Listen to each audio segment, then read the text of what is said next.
gold. For years, economies have staked everything on finding this elusive product, which creates extreme wealth.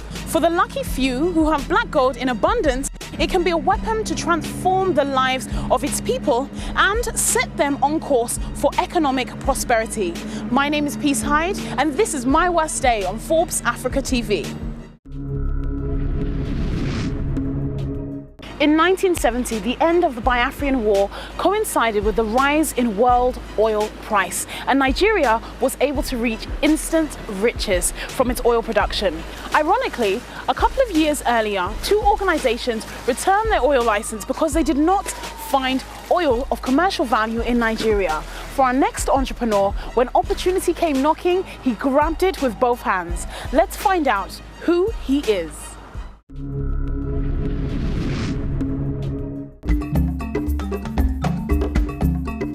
Tonye Cole, son of Patrick Dele Cole, was born in Port Harcourt, River State, Nigeria. He attended Corona School, Victoria Island, and later King's College, Lagos, before proceeding to King's School, Cambridgeshire, UK.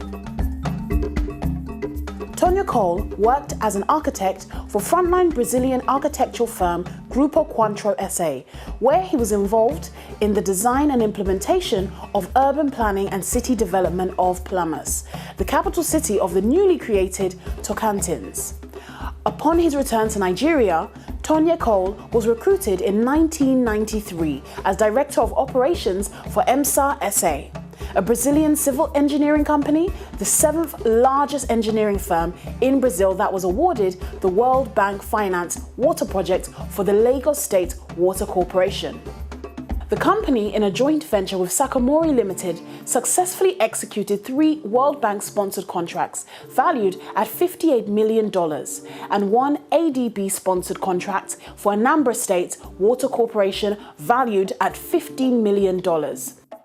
As the managing director of Sahara Energy Resource Limited, which he co-founded in 1996 with his friends, they started out as an oil and gas company whose core business at the time was trading of excess fuel oil from Port Harcourt and Warri refineries. Sahara Energy established itself as a credible trading house within 3 years with respectable trading line from a first-class international bank, BNP Paribas. Within 5 years of operation, Sahara Energy had diversified into storage depot and vessel ownership, building depots in Lagos, Onyi, and Abuja, with combined capacity of 55,000 metric tons and a fleet of 5 vessels moving products across West Africa. Today, Sahara Energy is a major employer of labor with a staff strength of just over 300 people. The company remains very strong in the trading sector and has set up a trading office in Geneva, Switzerland, which actively trades in crude oil, gas, Jet A1, MoGas, and bitumen in various markets globally.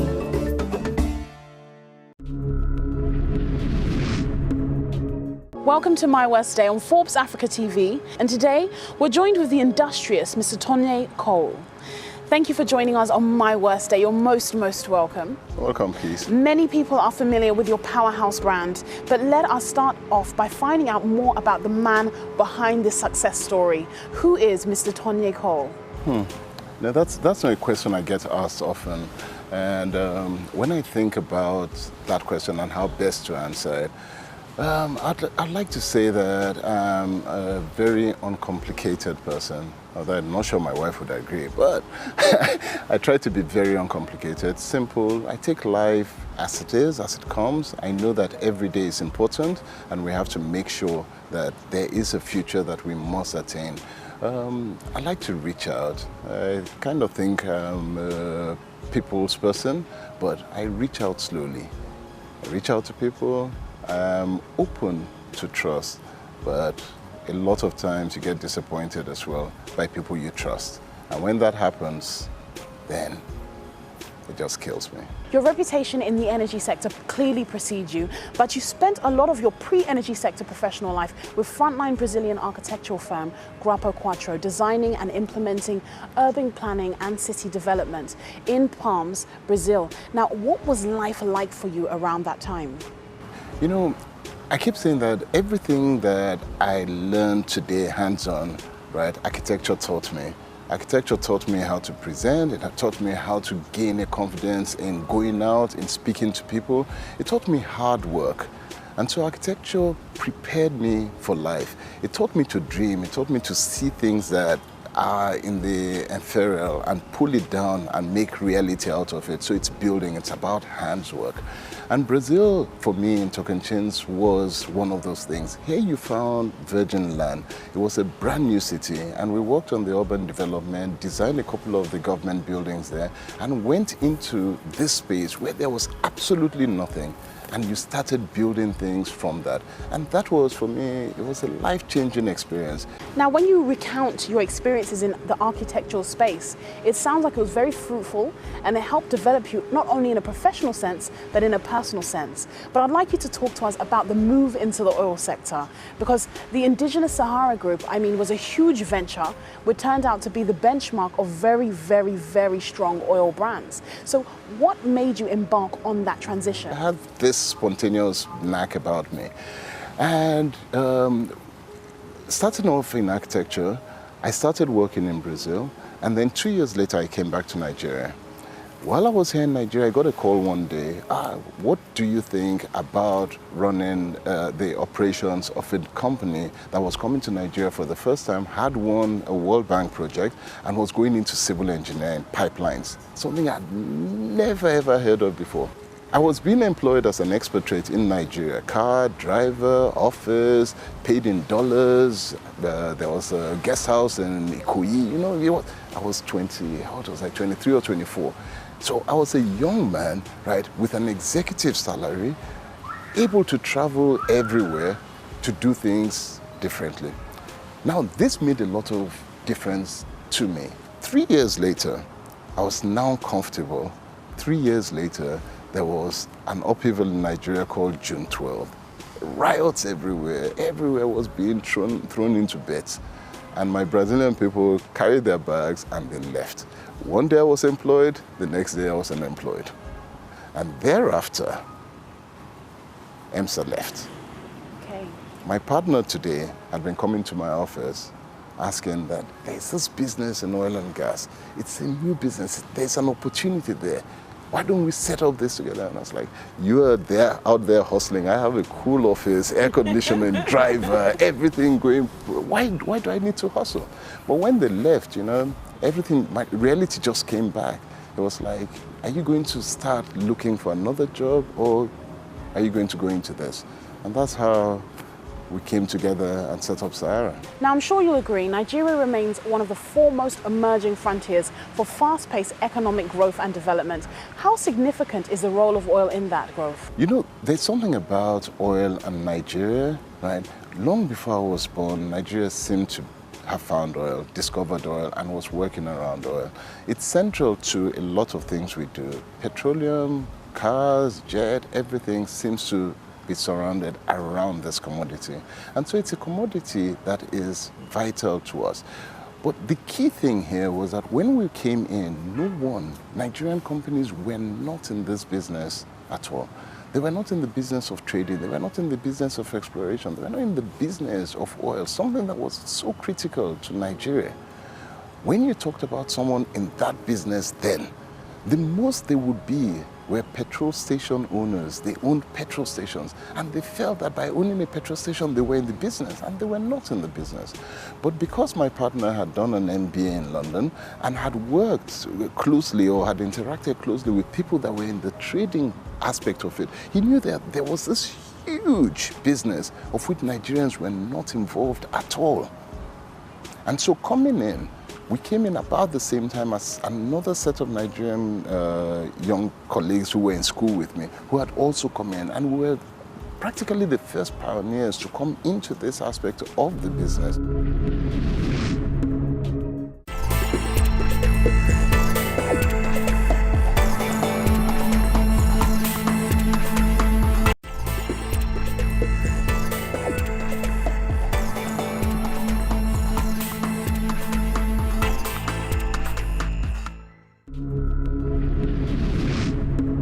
When you reflect back on your entrepreneurial journey, it seems like you had a very colorful past as an architect, and now you've gone on to build a very successful oil conglomerate. What would you say is your very worst day in business? You know, if you're an entrepreneur, you're going to get many bad days. Right.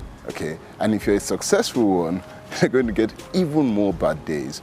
And so that's a tough question. But when I think about the question, there's one that comes to mind, and it's a bit politics, a bit Nigeria, a bit history, and a bit everything together. But it makes a lot of sense because for us it was a major game changer. And what happened? We're in an atmosphere politically in Nigeria at the time where everything was really dark, okay? There was a lot of oppression, the mood was heavy, and we had a military government at the time run by Sani Abacha. Abacha died. I remember exactly where I was when Abacha died. I was in Port Harcourt when we got the news.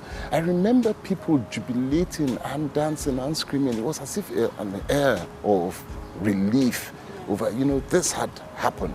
So I remember that clearly. I remember my partner had just gotten married in February, and we were working on a major transaction at that point, and he delayed his honeymoon and went on his honeymoon. So he was on his honeymoon then, in June, at the time. So I remember where he was. And the other partner was here in Lagos. It's one of those moments in life where you remember key places where you were. And the first expression was that of relief. And then the day after, the reality dawned. We have been working for 2 years. Then we were young. We had been pushing ourselves very hard. We had just come to this point where we were establishing ourselves as a business. Everything seemed to be going right. We had been working on a transaction then, which other traders had lifted before then. We had collected our allocations to load. We had been made at that point, all the brokers that had those allocations, which we had taken on them, we had paid them up front for it. So all our bet, you know, this is betting on the horse. Yes. And we're taking everything and we're put it on the table for this transaction. Every single thing we owned had been put bet on this. Why? Because it looked like a sure banker. There was nothing that was going to change it. And then they announced a new minister of petroleum. And the first thing he did was to cancel everything.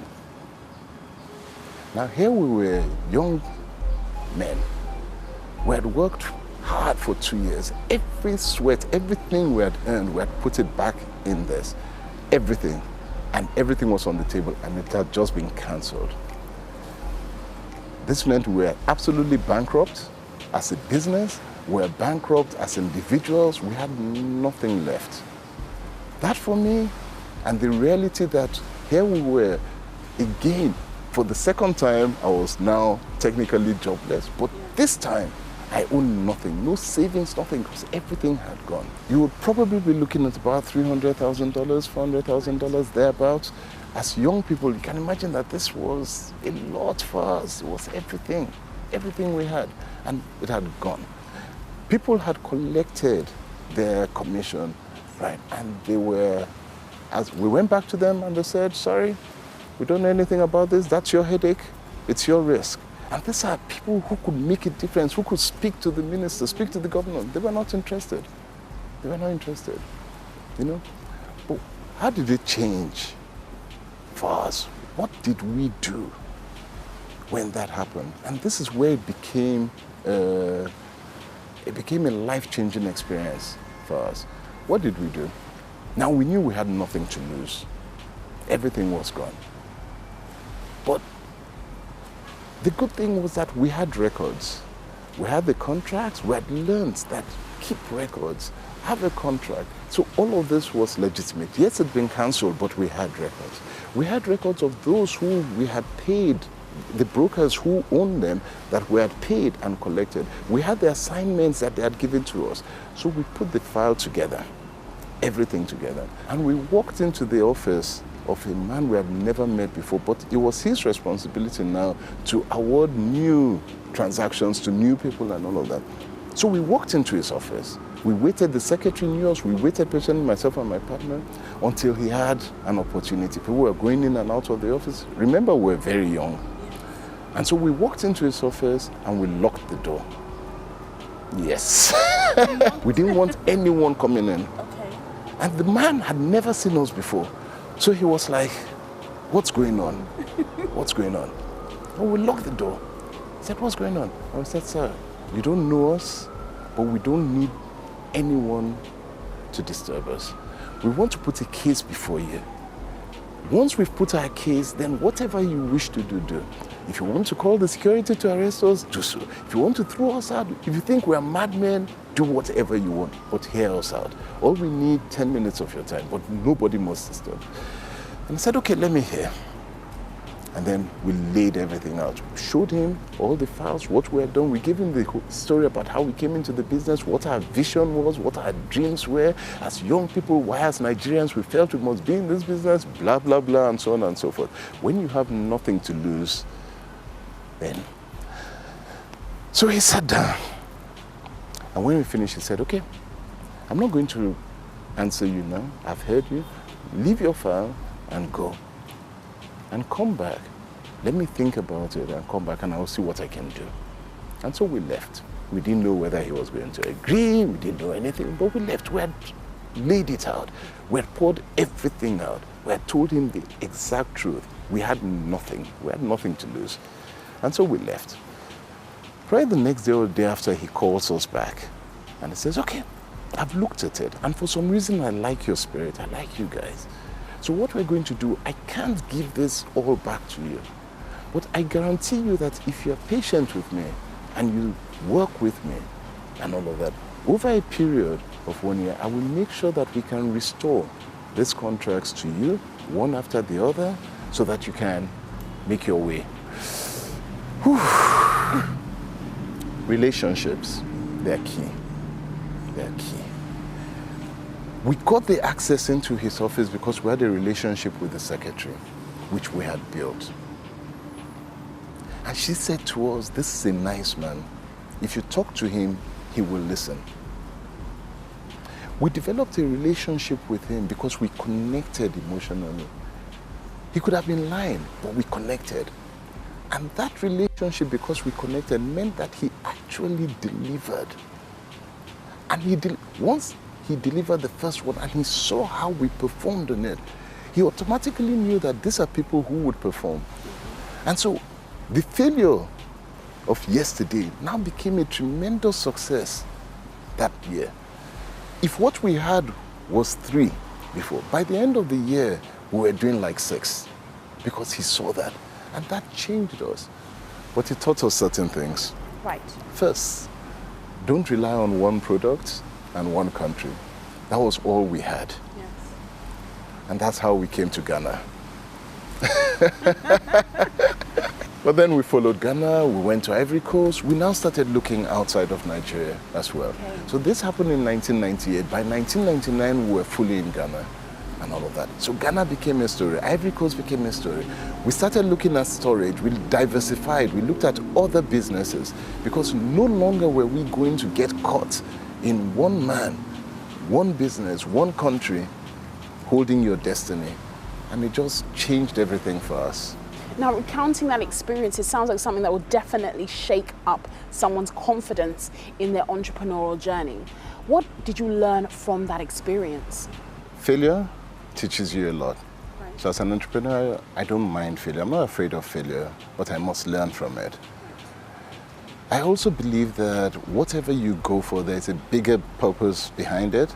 And so as a businessman, I do things because I believe that I am serving a greater purpose. And that purpose is whatsoever it is that we do, we're serving a larger community. There's somebody that needs what we do, what we have. Right. And as long as there's a need for that commodity, whatever it is, then we're in business. It's trying to find that gap and making it fit.